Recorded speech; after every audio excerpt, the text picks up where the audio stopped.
principio del programa estábamos hablando de los problemas del narcotráfico.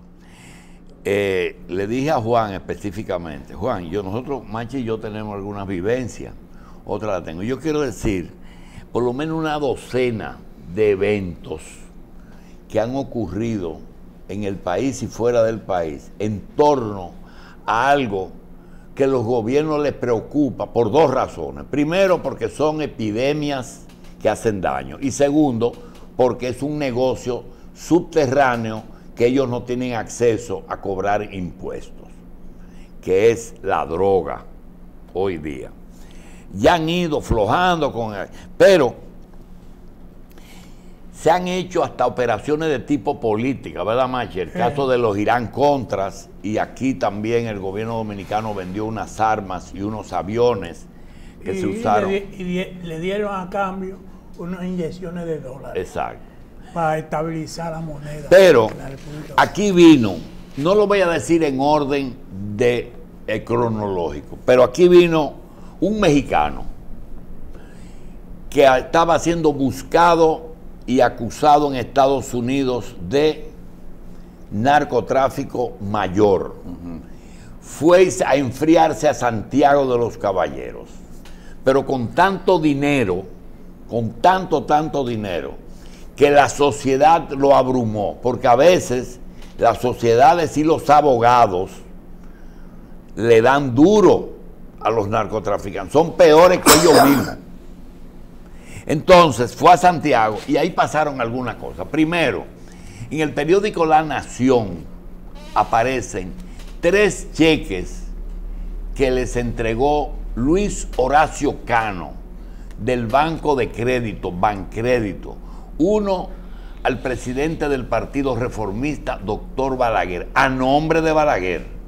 Uno a nombre al PRD, a nombre de José Francisco Peña Gómez. Y el otro a nombre de el PLD, a nombre de Leonel Fernández. Un aporte en un cheque que ellos tenían que tomarlo porque era un cheque. Y ese es un problema de los organismos. Hizo una donación, la tomé.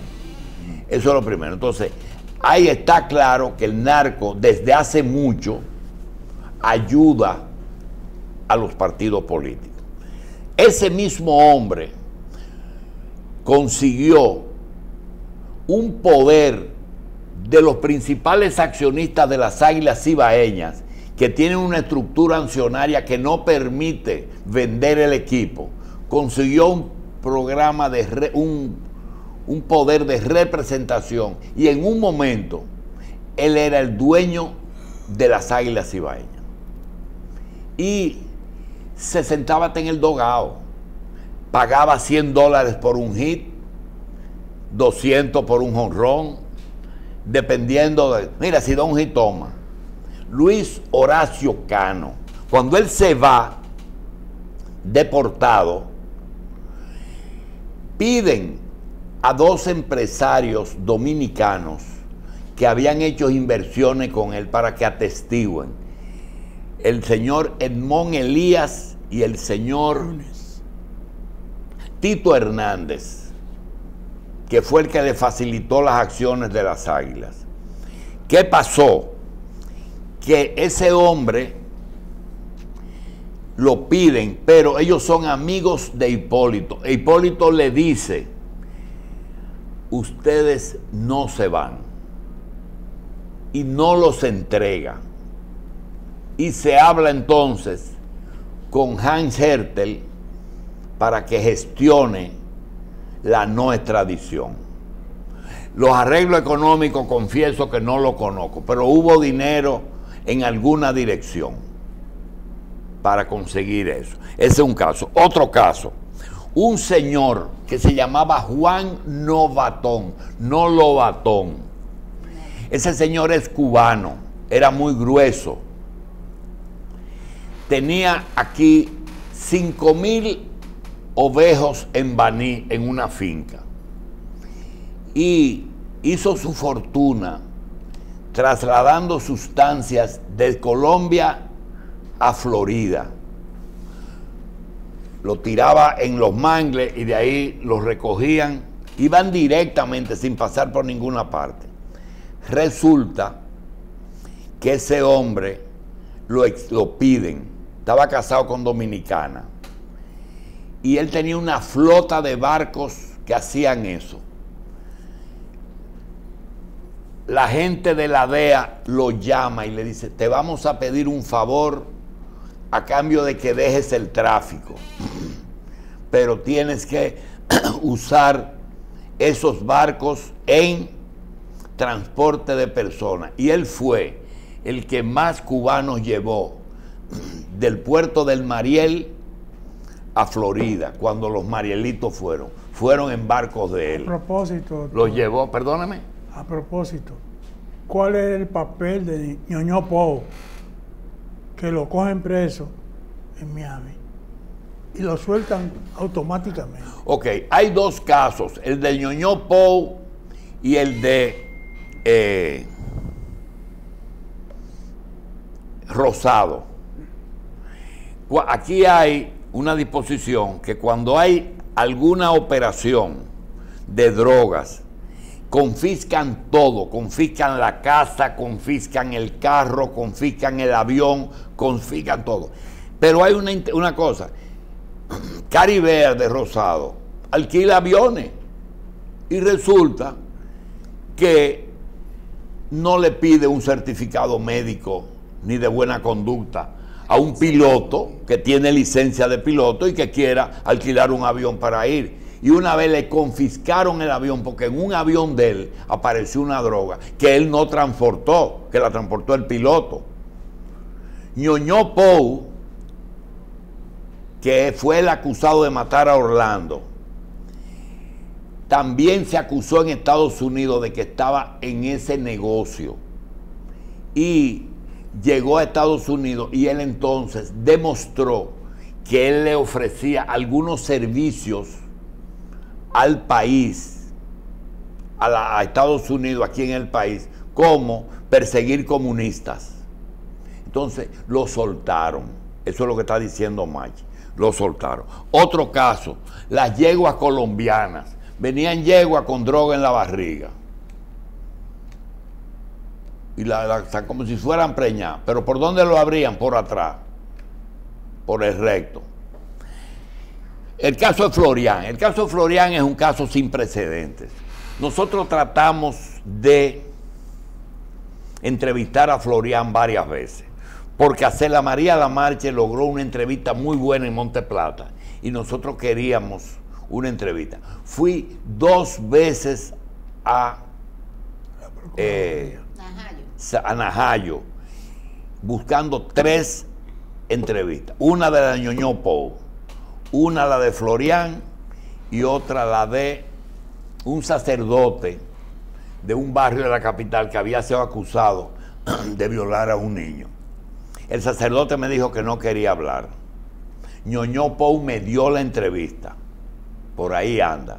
Y Florian me dijo, no le puedo dar la entrevista porque en este momento estoy negociando mi libertad condicional. Cuando él me dijo eso, nos recibió a mí y a otra periodista que fui con él y le dije, pero ¿cómo es que esto dice? Hay un juez de la pena que vive aquí en San Cristóbal. Nosotros hablamos con esa gente. ¿Qué posibilidad hay de que este hombre consiga la libertad condicional? Dice, ya él está en tiempo y no tiene que pagar nada. El primer cuento es que cuando yo le digo en la segunda visita, dicen los jueces que tu libertad procede y que tú no tienes que pagar. Dice, no, eso no es verdad. Si yo no tengo que pagar, le están hablando mentira. Porque la justicia aquí no hace nada si no le dan cuarto. Se lo digo yo. Ajá. Digo yo, palabra de Dios. Cuando un narcotraficante te dice que tú puedes salir de la prisión, te dice, yo no, si no te pidieron 5 o 10 millones de pesos, son 3 jueces, son tantos jueces, hasta. No, a mí no me interesa. No te puedo dar la entrevista, déjame ver si me la dan. Todo el mundo sabe cómo terminó el caso. Florian coincidió esa visita con el día de Paya. ¿Tú te acuerdas que una gente que mataron de la matanza de Paya? Le digo, ¿qué usted cree de eso? y me dijo, no dé mi nombre, pero eso fueron sicarios militares. Digo, sicarios militares. Sí, militares sicarios. ¿Por qué tú lo sabes? Dice, porque los sicarios militares no matan servidumbre y dejaron una mujer y un portero vivo. Los sicarios profesionales matan a todo el mundo. A todo el que vio. ¿Verdad? A todo el vivo. Tercero, yo no sé si ustedes recuerdan que cuando se estaba construyendo la autopista de el este, aterrizaban unas avionetas y me dijo, eso que aterrizó ayer es dinero. Digo, ¿por qué? Dice, porque está difícil traer el dinero de la droga que se va para Puerto Rico. Y es dinero que ellos mandan y la tiran ahí y la recogen de aquí. Bien. ¿Y por qué algunas funcionan? Muy sencillo, porque la DEA tiene una operación en un aeropuerto de Aguadilla, en Puerto Rico. Tiene unos Blue Hawk, unos aviones muy rápidos, unos helicópteros muy rápidos. Entonces, hacen la operación conjunta con la del LCD. Pero, como 15 minutos es vital en ese lugar, porque imagínate que el canal de la Mona está a 12 minutos de Mayagüez, en un avión rápido. Y dice, los dominicanos le avisan a la DEA y le dicen que hay un problema mecánico, cualquier cosa, y le dicen 10 minutos más tarde el cuento, y así le da tiempo a que no lo apresen. Oye esto, esas son las formas en que esa gente hace tiempo se está manejando. Otro cuento, tú me vas a decir a mí que Figueroa Agosto va a salir de una cárcel de Puerto Rico con 204 años de prisión por todos los delitos, con una cédula dominicana y una libertad falsa, y en vez de coger para Shanghái en China, coge para Naco aquí en Santo Domingo y se instala a chequear fiscales, políticos, guardia, policía, y es miembro de la sociedad dominicana. Y deja una huella de sangre. De todo. El día que Ramírez Ferreira lo apresa, quien le dice suelte lo que es un hombre de nosotros, es el embajador de los Estados Unidos. Pero yo siempre reuní. En ese momento. Era un boricua. Bien. Ese es el... Figueroa, ¿dónde está? ¿Por qué después de Figueroa se hacen muchos cuentos? El caso de Quirino. Se tira drogas en la costa de Barahona y de Pedernales, las recogen los pescadores, las llevan a Barahona y a Tamayo, la cargan en un camión, un coronel de la policía con su hermano carga esa droga y se dirige a la zona franca de Santiago.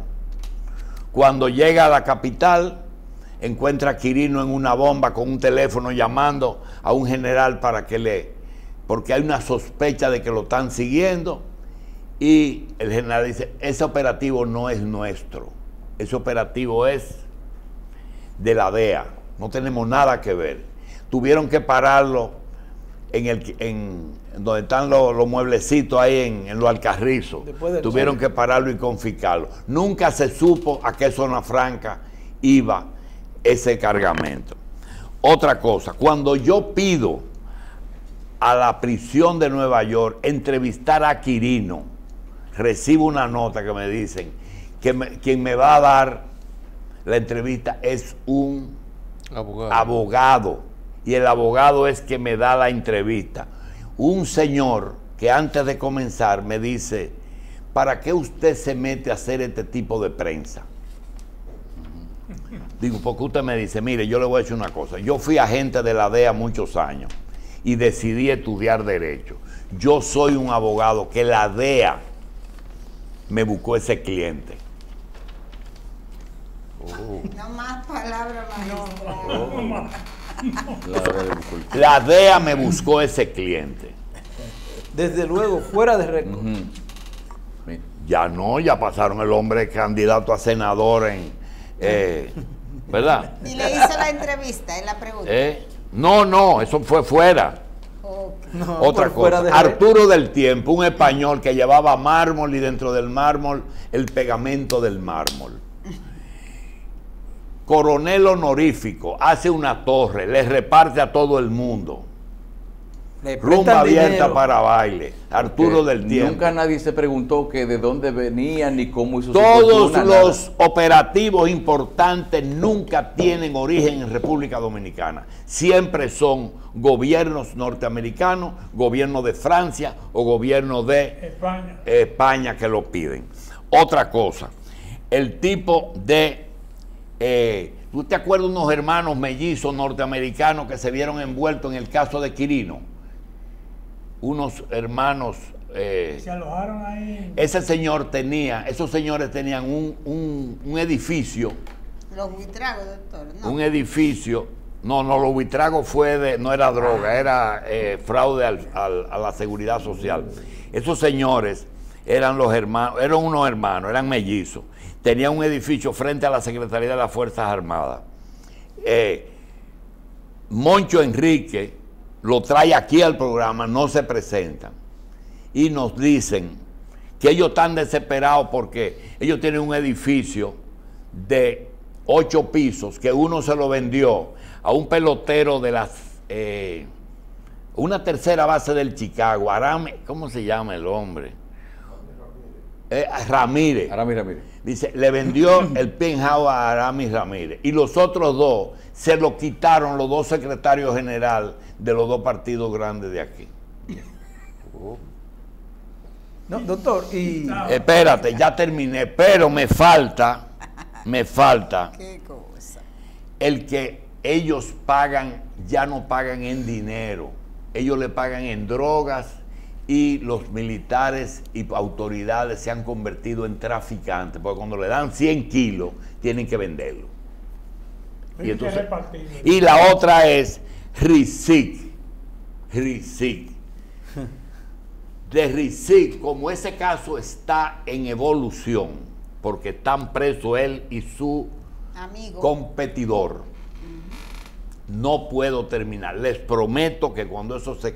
Le digo, la mejor lección que nosotros recibimos fue cuando fuimos a Moca a tratar de entrevistar a ese señor. Ahí aprendimos el sistema carcelario nuevo, muy bueno y muy eficiente, y aprendimos algunas cosas que, al igual que Florian, se convirtieron en los dos principales profesores de uso y abuso de sustancias prohibidas.